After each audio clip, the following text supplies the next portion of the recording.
HIV-யால் பாதிக்கப்பட்ட குழந்தைகளுக்கு மாதம் 1000 வழங்கும் திட்டத்தை மக்கள் நல்வாழ்வுத்துறை அமைச்சர் மா. சுப்பிரமணியன் தொடங்கி வைத்தார்.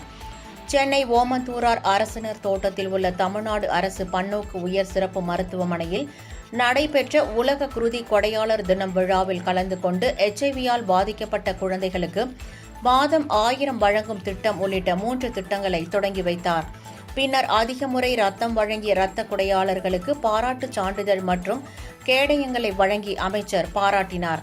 தொடர்ந்து செய்தியாளர்களிடம் பேசிய அமைச்சர் மா. சுப்பிரமணியன், திருப்பூர் மாவட்டம் மடத்துக்குளம் வட்டார மருத்துவமனையில் பணியாளர்களுக்கு எவ்வித தட்டுப்பாடும் இல்லை என்றார். அரசு மருத்துவமனை பொறுத்தவரை எல்லாவிதமான நோய்களுக்கும் மருந்துகள் கையிருப்பில் உள்ளதாகவும், மஞ்சள் காமாலை நோய்க்கு கொடுக்கப்படும் ஹெப்படைட்டிஸ் B என்ற மருந்து தற்போது 6,21,320 டோஸ்கள் கையிருப்பில் உள்ளதாகவும் அவர் அப்போது கூறினார்.